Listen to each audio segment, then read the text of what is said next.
Yes, y'all. It is DCTF LIVE. DCTF LIVE. That's it for that. My name is Greg Tepper, managing editor of Dave Campbell's Texas Football and TexasFootball.com. Thank you so much for spending part of your day with us, either watching online right now at TexasFootball.com/live or via the podcast, which you can subscribe to on iTunes. It is Friday, December 4th, 2015, episode number 34, the Nolan Ryan episode. As I said, I'm Greg. Hello. That's Max. It's Max Thompson. Hi, Greg. How are you? I'm good, man. How are you? How are you? How are you? How are you? How are you? Great. How are you? Can I ask you a bit of a personal question? I already don't like where this is going. You shouldn't. You shouldn't. All right. So, you are a married man. That's the rumor. You have a Sorry, ladies. literally zero ladies watching right now. You don't know. Maybe they're all. Well, actually, tuning you know the two that are probably watching if they have a chance? in? Your mom and your wife. Our wives. My wife can't. Your wife, she wouldn't. She No. wouldn't even. Well, just pull it first up on her of phone. all, she puts up my crap enough. She doesn't need excess of my crap. Her days at work are like, thank God. But, so you're a married man. Yes. How often? Oh boy. How often do you guys go out to dinner?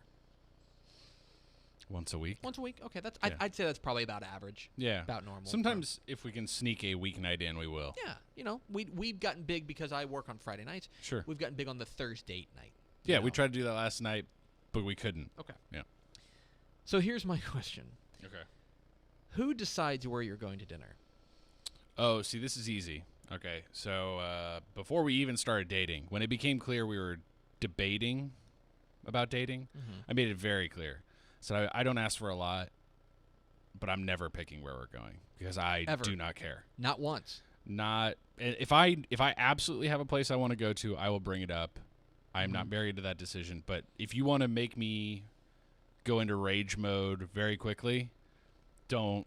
If you play that, where are we going to dinner? I don't know what I want. Right. I will lose my mind. Because that's kind We of. established that ground rule before even dating. So now I always say, you knew before we even started dating what my rule was here. Don't you dare try to go back on it right now. And it's worked out really well. Yeah, that's good because I did not lay down that ground rule, and so we often Rookie mistake. We often fall into that trap of, oh, I don't know what I want. Oh, well then let's go do this. Oh, I don't want that. See, but you guys started dating at a younger age. We did. We started dating at like 22. You were naive. 20. You didn't understand the Correct. landscape you were entering You're at the right. time. Sorry, that was a bad time for you to stop talking because I was taking a sip of water. No, that's fine. That is Ozarka water, by the way. Proud sponsor. In case you hadn't noticed. Proud sponsor. Yeah. But I have now I've gone to your method, which is I am saying where we're going to dinner.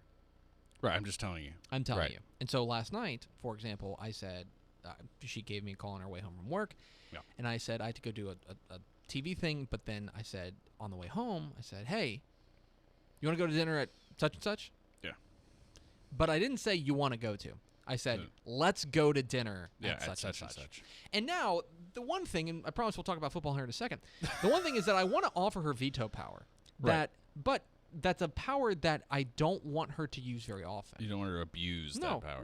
No. That's fine. If I say, let's go eat sushi, and you're like, you know what, I don't want sushi tonight. That's fine. But here's the next other part of side that. of it. Yeah. The other side of it is it has to be, I don't want sushi tonight. Instead, let's go to X. Yeah. That's fine by me. That is an acceptable veto. Yeah. But what we can't have is, oh, what do you want? Oh, I don't know. Well, then let's go get pizza. No, I don't want pizza. That's not what I want. That is a non-starter. It's exactly what I told my wife before we even started dating. I'm not playing that game. You guys are ahead of the game then. I respect that. Wow. Good job. Wow. Big show today here on DCTF Live. It is Friday, of course, and so we are talking a lot of high school football with big games across the state. It's a regional finals round. 43 games left in the regional finals round. Sad. It's exciting, but it's sad. One down. I am sad. No. Yeah, one down. We have a winner. As we have one team through to the state semifinals in 11-man. All 8 6-man teams are in the semifinals, but we have one team through to the 11-man finals or semifinals, and that is Waco La Vega, the Pirates, and we're going to be talking with the head coach of the captain of the Pirates, if you will. Yar. It is. Yar. Willie Williams. We're going to talk with him in just a little bit. We put out a call on Twitter. Follow us on at DCTF, and if you have a question, we could probably fit it in the middle segment where we're going to be doing what we call the tweet bag. It's a mailbag of tweets, so it's the tweet bag. Okay. So we got a lot of good questions there, but if you have one, we may be able to fit it in. Tweet us at DCTF. Use the hashtag DCTF Live.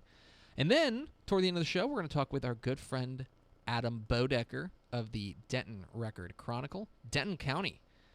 Big year for Denton County. I think they have 6 teams left, including the 2 big ones, Denton Guyer, Denton Ryan, but Argyle's still in the mix. Salina, of course, a few others. We will talk to Adam Boedeker about all of those things. But first, there is, as much as we want to talk about high school football, and we'll do plenty of talking about high school football, there is also, Max, plenty of college football, by which I mean 3 games. And there's one game that everybody's got their eye on, and it is 11 a.m. Saturday at TDECU Stadium in Houston as the Temple Wildcats visit the Houston Cougars for a showdown for the American Athletic Conference Championship. We can have a conference champion in the state of Texas. It's the only team that is still in the running to win a conference championship. TCU and Baylor cannot. A&M cannot win the SEC. They're not in the title game. There are no other teams that can win a conference championship besides Houston. And I've always thought, and admittedly I'm in a weird position. I have a very unique job. Very unique job. You do. Where I cover 12 teams in the state of Texas. So take what I'm about to say with a grain of salt. But I've always felt that when in doubt, Texans should root for the Texas team and root for good things to happen to Texas teams. And when the state no longer has a shot at a conference championship except for one team, even if you don't have any feelings towards Houston, you should be rooting for Houston as a Texan on Saturday. Am I off base on this? I'm with you. Okay. I think that we need to have some state pride here. Now, as far as the game is concerned, Temple, you'll remember, was a white-hot team. It was the team everybody wanted to talk about about a month ago, going into that game against Notre Dame. Yeah. They've faded since then, but their defense is still very, very good. Pretty solid in all aspects. If there's a weakness on the team, it's probably in the secondary, but they still make plays. Their linebacker, Tyler Metcavich, is really good. Yes. And he's going to be a little crazy. But that's what makes him fun. They're going to be all over this running game of Houston. Here is the thing, though, is that Temple, I don't think, can score. And if this thing gets into a shootout, they're not going to be able to hang with Houston. They've got a decent running back in Jahad Thomas. Their quarterback, P.J. Walker's fine. They've got a decent wide receiver in Robbie Anderson. But this offense, overall, this Temple offense is nothing to write home about. And so when you look at Houston, coming off of a big win, I think the biggest enemy to Houston in this game is themselves. And we've seen it before. In fact, I believe the last time Houston was in a conference title game. Kevin Sumlin's last regular, quote-unquote, regular season game. You are correct. Where they had a shot at going to a BCS Bowl if they could have closed the door on a Conference USA championship. And they just no-showed against Southern Miss. Southern Miss, is that right? Do I have that right? I think that's right, yeah. They just no-showed. And that was an instance in which there were all sorts of rumors swirling about Kevin Sumlin. He may have even accepted the job by then. Yeah. But there were all sorts of rumors swirling. And now comes word, pretty confirmed word, that Tom Herman is staying. Yeah. Tom Herman has signed a deal. Pretty sweet. Missouri is not coming after him. His old AD, Mac Rhodes. Missouri hired Barry Odom, their defensive coordinator. It sounds like Tom Herman is staying put, which is great news. Yeah. Houston's the better team here. Yeah. Houston's the better team, and they're at home. Yep. Can they make sure that those are the defining characteristics of this game and not ding-donging around and throwing a bunch of interceptions or fumbling the ball or anything like that. Very football term. It's a medical ding-donging it around. It's a medical term, actually. Yeah, medical. Okay. I like Houston in this game. I think you're going to see a great game, a breakout game from Greg Ward Jr. because they're going to need to throw. I don't think there's going to be a whole lot of running room for Kenneth Farrow. And I think that the defense, and we've said it over and over and over, the Houston defense is not great. No. Nobody would say, oh, wow, they're just a lockdown defense. But you know what? They have the knack for the big play. Coming off their biggest performance of the year. Yeah. Tough team against Navy, and they didn't really seem to have any issue. And now they're facing a worse offense. Yeah. I like Houston to win the American Athletic Conference. Yeah, I do too. I think there are some hiccups here. This is a good team they're playing, but I think you look at everything and I think especially at home, in front of what will be an obviously partisan crowd. Because I'd love to see them on New Year's Day too. That would be a lot of fun. Yeah. So, and they're in good position. 11 a.m. Saturday in Waco, Texas takes on Baylor. Oh, this is still happening. Yeah, it's still happening. There's not a whole lot to say about this. Baylor is a giant favorite, and with their third-string quarterback. For all the reasons that you think they are. They're the better team. And there's no real reason to think that Baylor's going to lose this Especially game. now that we know that basically the three best players for UT won't be playing. Right. Malik Jefferson's out with an injury. He's done for the year. It's not good. It's not good. So here is, to me, the one shot for Texas to win this game. Let me carve out a scenario in which Texas wins this game. And I think it's a very narrow scenario. My mic's doing weird things. It's a very narrow scenario. But here's the one scenario in which Texas wins this game. All right. Buckle up. Huge day for the offensive line. They dominate at the line of scrimmage like they did against Oklahoma. They run the ball. They keep the ball away from Baylor. Mm-hmm. They shorten this game, shorten the number of, limit the number of possessions that Baylor has. They eat clock, just devour clock. And on the defensive side, they just go all-out blitz against Chris Johnson and make him uncomfortable. He makes a couple of mistakes as a third-string quarterback, and Texas comes away with a 36-34 win. Now, that is not going to happen. I think even if that does happen, you still think Baylor wins? They still lose. Yeah, I just don't. Baylor wins. I totally agree. I don't think there's really a reasonable path for Texas to win this game. That is a path. But there's no reason to pick it. I like Baylor relatively comfortably in this one. I think it's pretty clear that especially at home. 2 p.m. Saturday, the game you forgot was going on, or didn't know about in the first place. Or you didn't know about in the first place. Arkansas State welcomes in Texas State. Mercifully, the Texas State season will come to an end. Not soon enough, I don't think. They're going up against an Arkansas State team that is pretty good. And they're pretty good at kind of everything. Yeah. They run the ball really well. They've got a number of running backs. Michael Gordon, Warren Wand, Johnston White. Their quarterback, Freddie Knighton, can run the ball. He can throw it as well. And the defense is solid against the pass. And their running defense is fine. It's okay. It's nothing special. That's where, if Texas State's going to spring the upset, and make no mistake, it would be an upset. Yeah. If they're going to spring the upset, then it's got to be a big day for Robert Lowe in his final game as a Texas State Bobcat. And they've got to run the ball really, really effectively. I just don't see it happening on the road. I don't see it either. I mean, I remember looking at the Texas State schedule at the beginning of the season, looking up and down it and going, okay, if they're going to have a breakout year, they're going to be sitting at this game, and this may be, for the conference goods. Yeah. And now, yeah, exactly.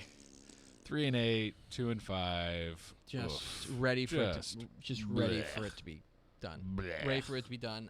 Which is sad because there are a lot of guys on this Texas State team that I really like who are going to almost certainly end their career with a loss in a 3-9 season. Yeah.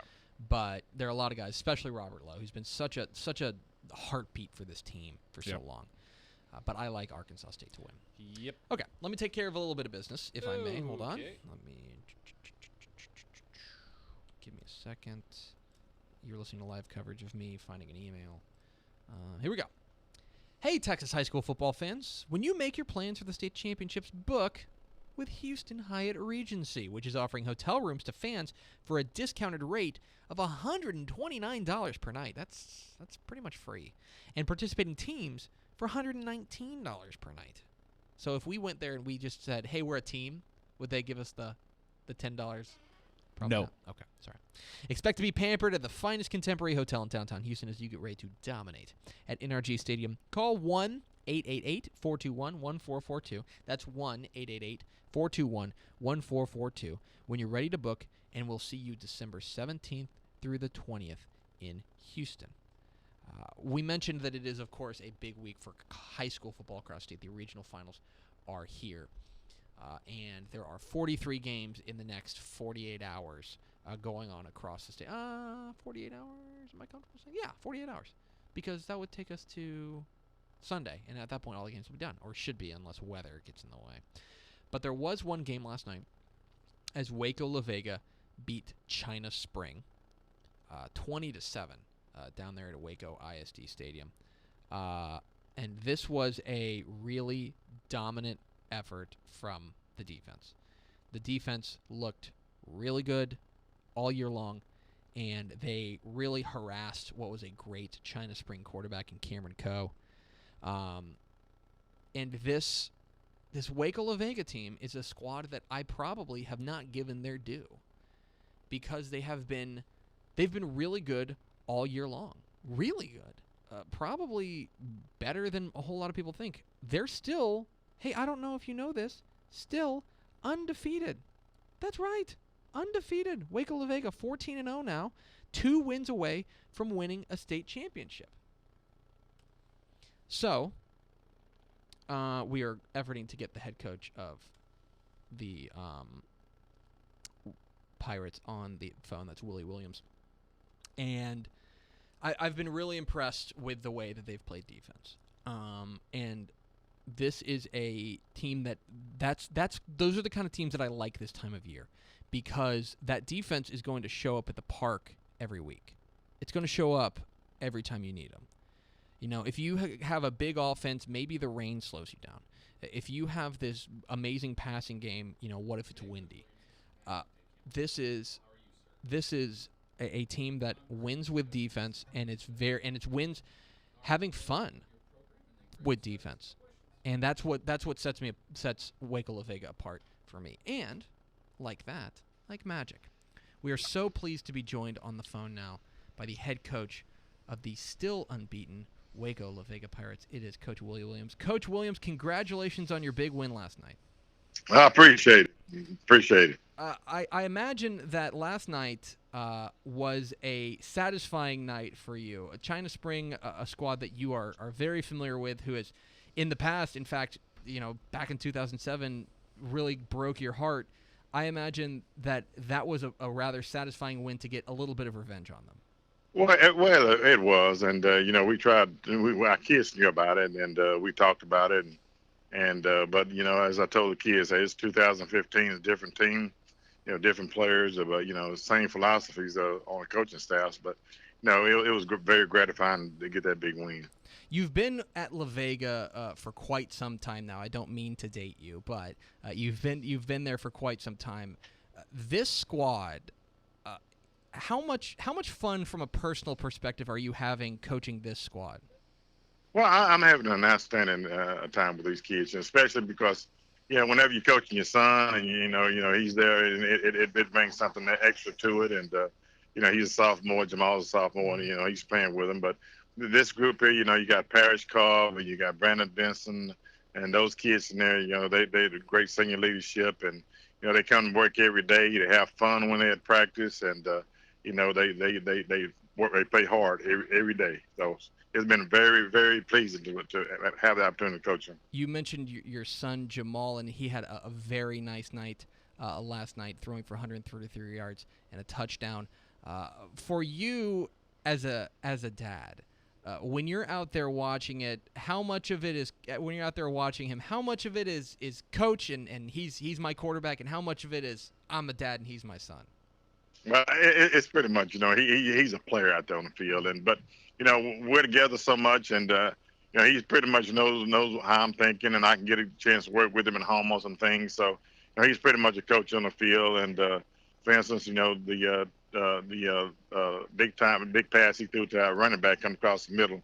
He read that correctly, and he's seeing what I see, and he knows what I want. So it goes a long way having him there. I certainly imagine. So it's Willie Williams, the head coach of the Waco La Vega Pirates, joining us on DCTF Live. Get involved with the conversation.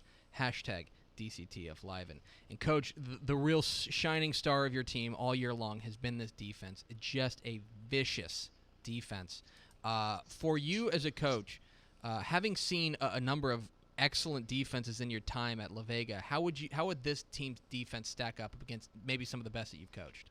Well, I'll tell you, it ranks right there at the top. But the year we had Will Henry and that group there, they were outstanding. I think they were the best. And this group's they just play so well together. Secondary wise, it's probably one of our best secondaries we've had since I've been there all around.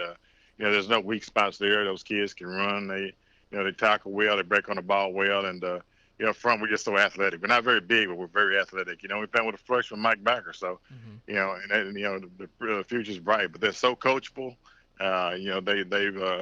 They've grown on, and they've adopted Coach Hyatt's mentality. Very, very physical, very intense, and they run to the ball well. Your headliner in that just incredible secondary is Parrish Cobb, rather. I mistook him for an NFL player, which is probably a bit Freudian, but he had another two more interceptions last night. This kid, he seems like the real deal. He's phenomenal. I mean, he's great on defense, and I tell you what, offensively, he could play. So if he gets his hands on the ball, and he's just a great athlete, and he's very coachable. Outstanding young man. I mean, in the classroom, on the field. That's what makes him so special. That's very good to hear. I know when we talk about recruits, the question I always have is, how is he off the field? And to hear that he's taking care of his business off the field is certainly good to hear. We're talking with Willie Williams, the head coach of the La Vega Pirates, who are through to the semifinals for the first time since 2008. And Coach, you're going so now that you've played on Thursday and you're through to the semifinals, what does the weekend look like for you?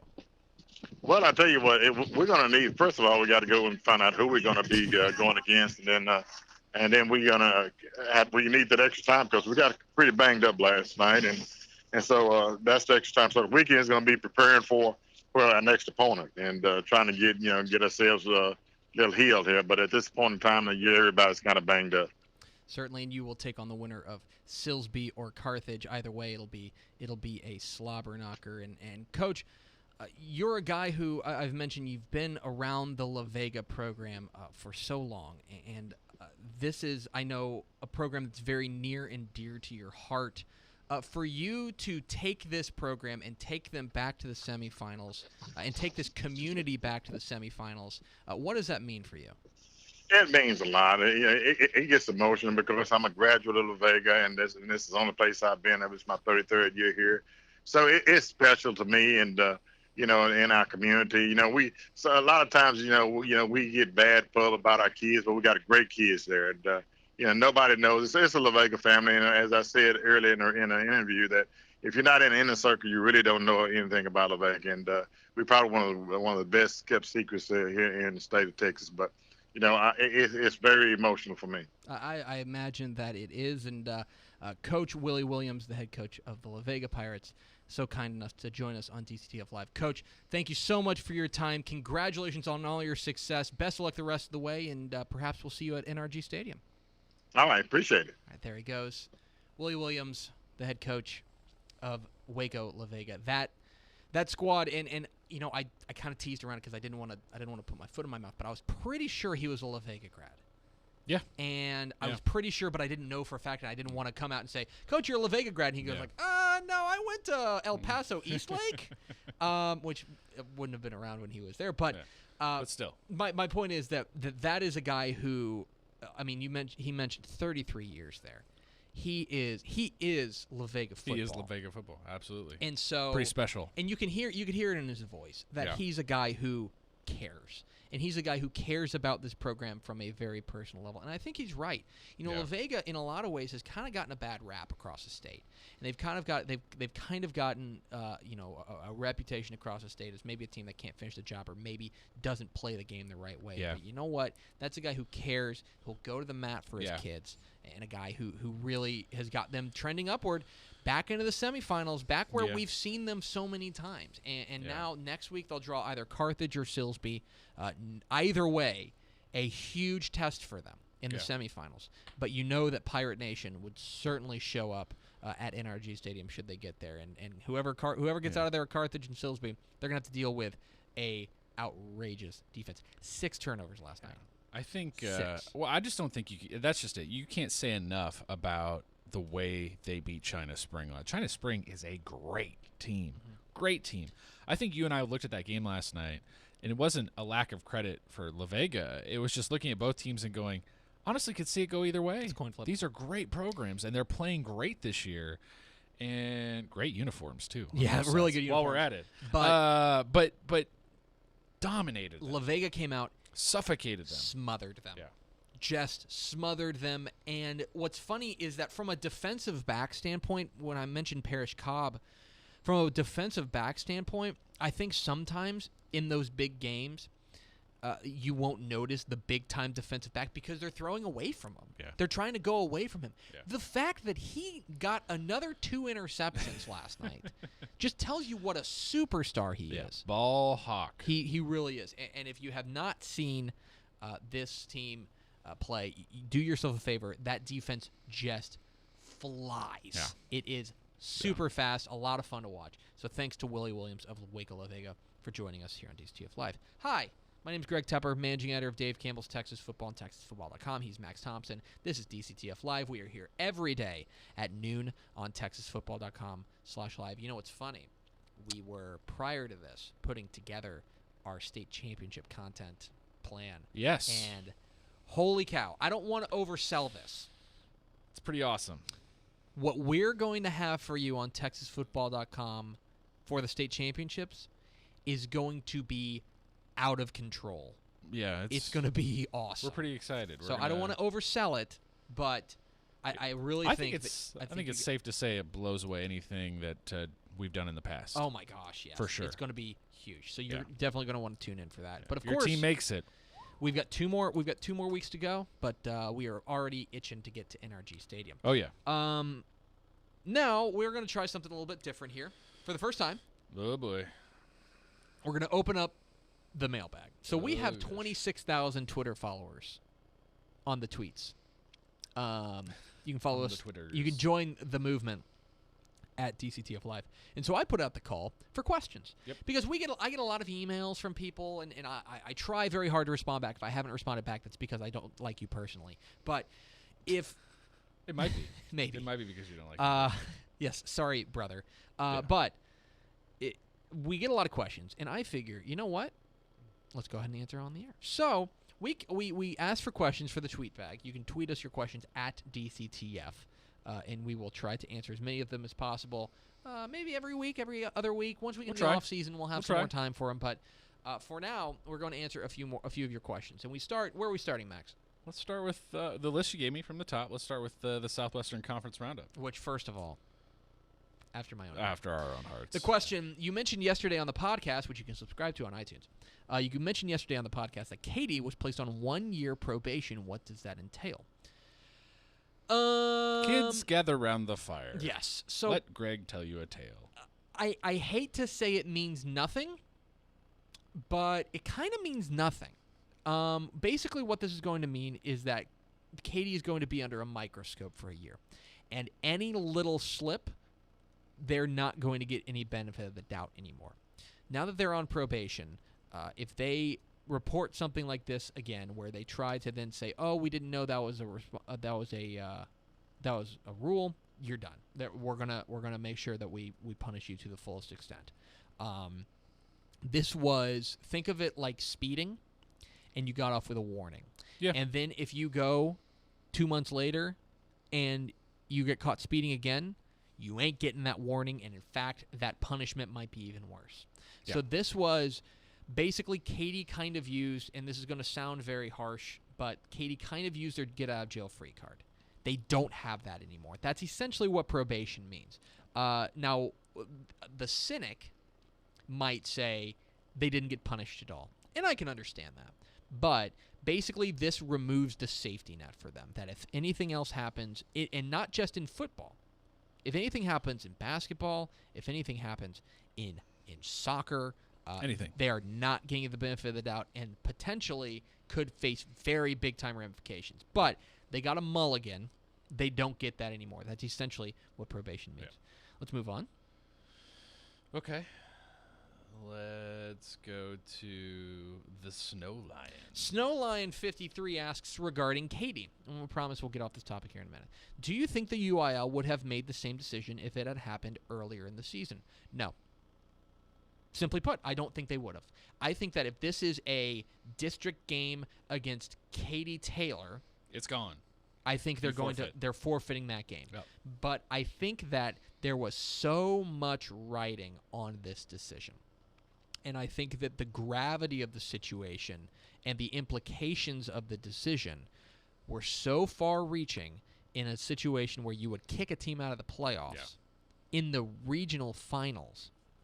I would even go as far as to say that if this had happened in the by-district round, they may not have come to this decision. Right. I think the timing of this and the round that they were in, the place that they are in the playoffs, in the season, I think that played a huge role into it. That's not to say that the UIL, again, I agree with the UIL's decision, but I think that is exactly what happened. I think that there was a lot. There are human factors in here, and you can't underscore that enough. Yeah, I think that is one of the factors that played into it. So, thank you for your question. What's the next question? Paul Purcell. Our friend Petty Boss over there at. You can follow him on Twitter at PEDIBOSS. He asked a question. Hey, how about that Cade Harrington over at Lamar? We haven't talked. How about that? We haven't. Yeah, there we go. Interesting.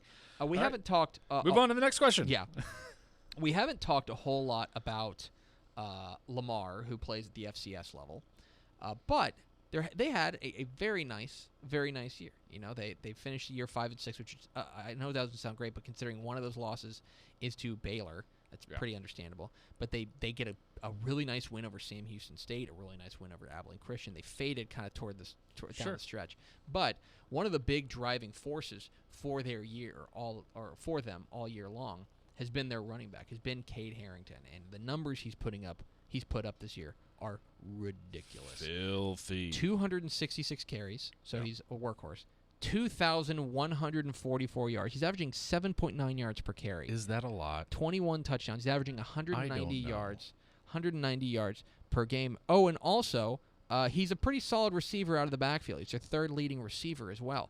He's had a great year, and it's good to see. A local kid from Kingwood, do so well. He was the Southland Conference Freshman of the Year back in 2013, and he has been really, really good.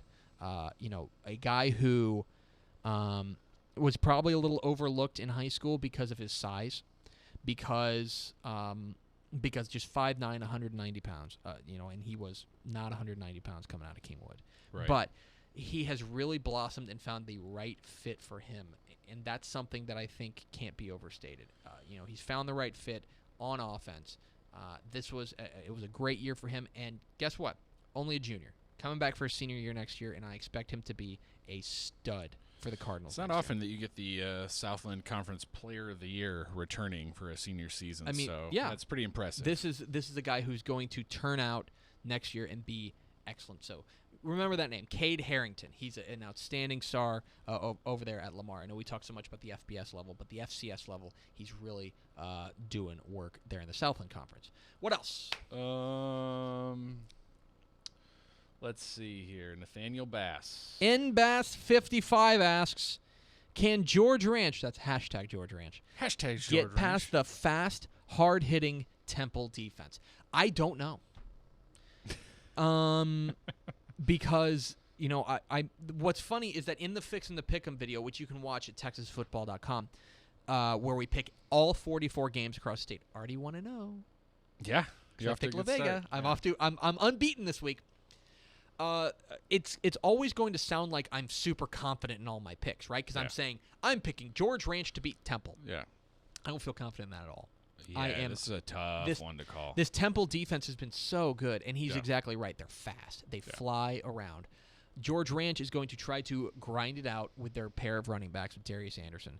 They're going to try to grind it out, but the George Ranch defense has been excellent as well. And that's where I think the advantage for George Ranch is that I'm not sure Temple's offense is going to be able to get enough against the George Ranch defense. That's kind of where the rub is for me. For me, I think that you could call the Temple defense against the George Ranch offense a push. I think that Temple defense is outrageous. Probably fair. Super good. But I think that the George Ranch defense against the Temple offense is a slight George Ranch advantage, and that's where I go with the George Ranch thing. Now, I've been riding and dying with George Ranch all year. So consider that. Yeah, I think that's fair. And there's also the fact that I could totally be wrong in this, and it would not surprise me in the least. If anyone's curious, you picked Temple. You're picking with Temple. And I can't fault you on it because you're looking at their ability. They've got a lot of different weapons out there. Yep. Davion Curtis, their quarterback, or rather their wide receiver. Yeah. They can run the ball well, and that defense is the great equalizer. That defense has been great. My question is going to be, can that offense get enough against what's been a great pass rush from George Ranch, great front seven? Fair question. I'm taking George Ranch. You're taking Temple. I don't think there's a wrong answer here. Well, there will be, but for now, it's the kind of thing. Yeah. Let's put it this way: if you were to go and pick Stratford to beat Canadian, I'd really need to see a list of reasons why. Yeah. Especially considering Canadian already beat Stratford by 40 on the road. That's fair.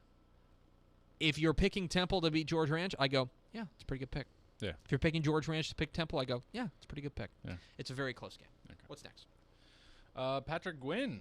Longhorn Pat asks, who wins tonight, West Orange Stark or Belleville? Now, this is another odd question with a team that we've been riding and dying with because we love West Orange Stark. We love Cornell Thompson. It's not really a fair question to us because we are big believers in what West Orange Stark is cooking.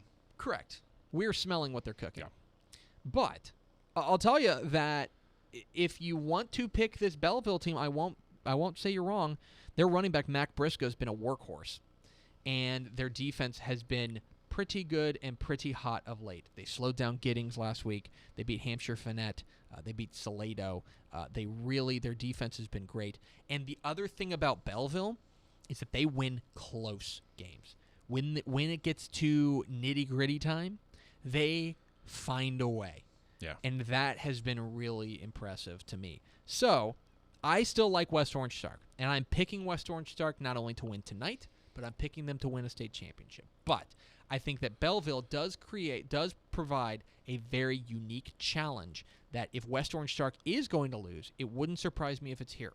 Yeah. Because this Belleville team they're not a fluke. This is a real live Belleville team. And I think that if Mac Briscoe has a big game, their running back, or if their outstanding secondary with Marcus Ward and Kylan McDade can make plays from the secondary position, I think they've got a great shot at knocking them off. Not picking them. Certainly not picking them. But I do believe the Brahmas are going to be tough. What's next? All right. Well, the next one is one I don't have a graphic for because it's from one Matt Tepper. Ah, my brother. Yeah. So my brother sent me this interesting hypothetical. He says, okay, the Cowboys sign you today. Uh-huh. And in your current non-elite shape, like you and I, okay, I would say we are not in the best shape of our lives right now. This is not my playing weight. No, it's not your playing weight. No. But they put you through a week of 2-a-days, sure, to get you ready and stuff like that. You're starting next week against Green Bay. Yeah. You get to pick your position. Yeah. Non-special teams. You're not allowed to pick. You're not allowed to be the punter or the deep snapper or the holder. Yeah. What position do you pick? Safety. Interesting. Safety. Okay. Why? I'm not fast enough to catch anyone in the first place. Mm-hmm. So the worst case scenario, accepting that I would get burned on everything, people would be flying by me. But the worst case scenario is I need to make an open field tackle. Mm-hmm. I am a big guy. I mean, big enough, Mhm. right? I'm like 6'2", 220, 225. I'm pretty confident that, look, I'm not excited about Eddie Lacy running right at me, but if my worst case scenario is I got to drop a shoulder and spear at his knees, I'm confident I can survive that. Okay. I may get my bell rung. It's not going to be pretty, but I'll be the safety, get burned over the top, and the worst case scenario is I got to go, here comes Gronk, here comes Eddie. I got to lower the shoulder, go for the knees, and try to get through it. Okay, that's interesting. I'm not trying to wrap those guys up. I'm not trying to die. Because here's my thing. Yeah. Assuming that they're like the assumption in this hypothetical is that you are going to be playing a rather significant number of plays. Like, let's say you're going to be playing half the game. We will be losing 42-0 in the first quarter because they'll just throw. They're over going my right head. at you. Right at me They're the going whole right way. at you. Yeah. That's why I'm going slot receiver. You're gonna die. Oh, of course I will. You're gonna die. I don't want to die. But I won't cost the team. No, I'm not going to die. Do you know why? They won't throw it to They you. won't throw it to me. That takes it out of my here's the thing, though. hands. You're gonna have to crack block on like a linebacker. That's You're fine. still gonna die. I'll die then, but I won't cost my team the game. They That's will. fine. They can operate the offense around me. All they're going to say is, "Hey, Greg, run a really slow 5-yard out." See, it's interesting the two ways we approach this. I approach this as, how do I get out of this game alive? I'm- You approached it from, how do I not cost the team the game? That's exactly where I'm at. Yeah. Yes, and Yeah. I think that the chances of me dying at the wide receiver position are less than me dying at the I safety think you're position. underestimating the insanity and toughness of a slot receiver and what they go through in a game. Maybe I am. You're probably going to get killed. I mean, I'm probably getting killed. Like, either I look way. at guys like Welker and Julian Edelman, and I'm like, they are crazy people. Yeah. What they are willing to do across the middle of the field is a kamikaze mission. See, and that's the thing. If they asked me to run a route across the middle of the field, I'd run the wrong route. That's I've got a little bit of control over this. But the routes are there for a reason. Even if you're not an option in the route, you are pulling attention away from another space that is required for another receiver. I think that the ability of them to game plan around me is greatest if I'm playing slot receiver. They are game planning around you already. They are looking through you Oh, I because know. you're on the field. That's the thing, is that Yeah. they're going to send that Also, corner. You also underestimate safety. You also underestimate the part of a defensive football player who is looking to light up the jabroni out there who shouldn't be on the field. Sure, but I think that Like, they're like, you're the punter at slot receiver. They're like, oh, good, here we go. I know. I think you're thinking you're getting through this way easier than you are. I don't think I'm getting through it easy. I'm telling you. I think I'm at getting through it. safety, I think I'm they getting wanna through it dead. I am support. They want to go one-on-one. They burn me over the top. Fine. I'll get pass interference penalties. I will dive at knees. I will miss. It doesn't matter, but at least I'm putting forth an effort, and I'm not completely ruining everything, and I get out alive. I just don't want to cost my team the game. I'm a team player, and I think that the place where I can cost my team the game the least is slot is receiver. that slot receiver. Okay. Third receiver, because then you've got two other receiving routes plus a tight end plus a running back. You've got other options besides me. I would I could be your fifth option. If you're going from your strategy, put me in at quarterback, and I will hand the ball off 80 times. Now that's interesting. Yeah. But that would, I mean, then they just load up against the run. Sure, but I think you're arguing it's Maybe. basically the same argument as what you're saying. You're taking yourself out of the game at that position, but you're not blocking, so You you're still going to gotta cost people. You still got to catch a snap. Oh, I snap and hand off. I mean, look, you weren't a college athlete. Whoa! Here we go. And I'm not still, but taking a snap, handing off, toss. You know what? 2 weeks of practice. Okay. Good. We're running Maybe that's- 80 maybe running that's it. plays. If we're going with your strategy, I'm still saying safety. But though. then they would literally bring all 11, and all you got to do is make one throw. And you make one throw, and you're a hero. I mean, I'm willing to take that chance Yeah. and get Interesting. smashed. Quarterback's not a bad position. Let us know what you think. #DCTF. Well, here's what they think. We are both moron nerds Yeah. who would die on a football field, Right. which is fair. So we are. Let me take care of one more little bit of business. Is part of that giving me our next guest's phone number? I'm doing it Because right you still now. haven't done that. I'm doing that right now. Leave me alone. Oh, golly. So high maintenance over there. I have to give you a phone number so you can. I know, it's crazy. So you can call. Crazy trying to call people, and I need a phone number. Oh It's nuts. Let me take care of one other thing. You may have heard a rumor that we have teamed up with Subway, our friends at Subway, to put together the Subway Super Team. And what is the Subway Super Team? It is basically a high school football all-star team. Now, this is not a team that's going to go out and play, but it is a great honor to be named to the Subway Super Team. So it's based on fan voting, kind of like the MLB All-Star Game or the NBA All-Star Game or the Pro Bowl, but nobody really cares about the Pro Bowl. So log on to texasfootball.com/Subway Super Team. You can see the ballot there. Vote for the players you want to make the Subway Super Team. If you do not see a player listed, you are more than welcome to write in a candidate at right there. So texasfootball.com/Subway Super Team. You can vote once per day, every day, until December 31st. So do that. You know, Max, it's been a remarkable year and a remarkable playoff run for Denton County. We should talk to someone about that. That seems dumb, but we're going to do it anyway. And here to join us to talk about Denton County is the esteemed sports writer for the Denton Record-Chronicle. He is Adam Boedeker, who is fighting off death. Joining us from the disabled list. Joining us from injured reserve. It is infirmary. Adam. Adam, are you okay? I'm doing a little bit better now. Thanks for asking. Okay. Yeah, I just got to get better before tomorrow, so I can go cover what I think is going to be one of the best matchups in all the areas this weekend. And what? That segue? And what matchup is that, Adam? I am going to say Geyer versus Mansfield.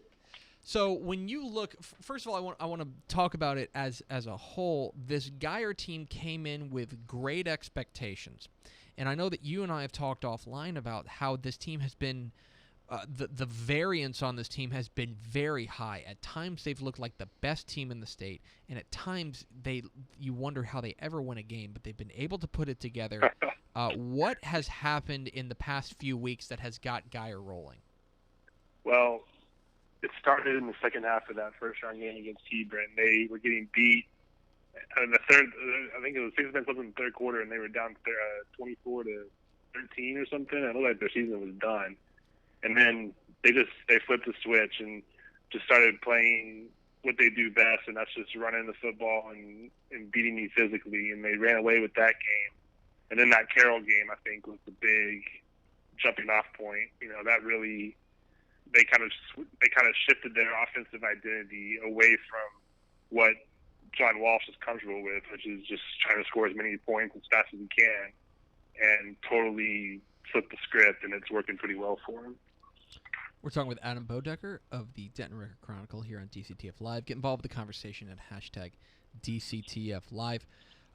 So when you look at this Geyer's opponent this week taking on a Mansfield team that has looked excellent all year long and continues to run the ball very well, what do you see as being the keys in this game? Well, I just think it's a great matchup. I think it's strength on strength. You know, both teams like to run the ball. Both teams preach stopping the run on defense. You know, I think the key really is just to, you know, you're not going to shut Kennedy Brooks down, but you can try to contain him. And the same really goes for Mansfield. I mean, no one's shutting down Geyer's rushing attack, but if they can contain it and make them do things they aren't real comfortable with this year, then, you know, that'll take Geyer out of their game. That's certainly true, and of course all eyes are going to be on Sean Robinson, such a superstar as a sophomore. He's kind of come back to earth as a junior. When you're watching Sean Robinson this year, maybe versus next year, what are you seeing? Versus last year, you mean? Yeah, versus last year. I'm sorry. Yeah.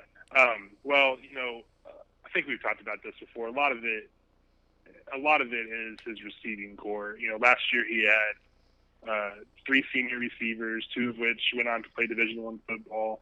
He had a Division I running back, and those guys were all gone. And, you know, he was just kind of along for the ride last year and doing a very good. I mean, that's not a good way to put it. He was awesome last year, but he wasn't like he didn't have to take the team by the reins and lead them. And I think that was kind of an issue for him throughout the regular season. It was kind of new territory and something he wasn't really used to or ready for. But, I think he's trying to figure it out now. And Coach Walsh told me yesterday that he had maybe his best week of practice he's had this week. So I think he's starting to figure it out. The other Denton ISD team that is still rolling is Denton Ryan, and still unbeaten. They've looked really good this year. I mentioned this yesterday in an interview that I did, but I feel like this Denton Ryan team is maybe arriving a year earlier than we thought they would. Curious to see if that's how you view it as well.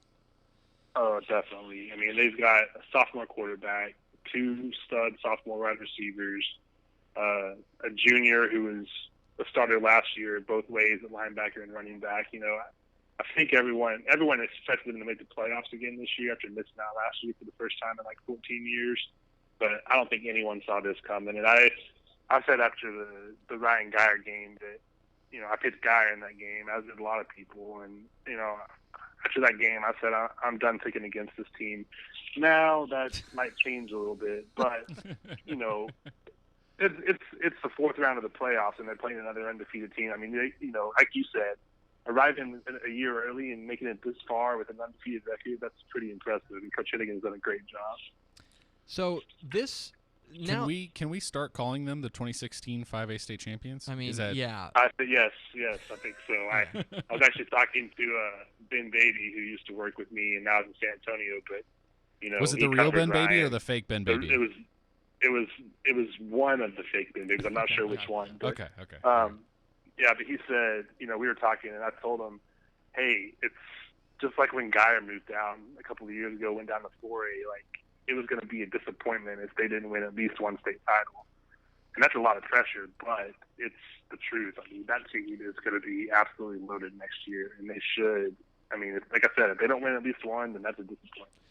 We're talking with Adam Boedeker, the Denton Record-Chronicle, here on DCTF Live. Get involved with the conversation at hashtag DCTF Live. Adam, Ryan, of course, draws Mighty Allen, going on a 50-something game win streak. They're coming in decided underdogs. I don't think that's necessarily a controversial opinion, but right. But for you, play out for us a way that Ryan pulls the stunner. Well, their defense is good. I think the way they're going to have to do it is with a really quick passing attack, because I don't think Ryan's offensive line can hold up against Allen's defensive line, because I said after Allen played Geyer this year, I think that's the best front seven I've maybe ever seen in high school football, and especially the front 4.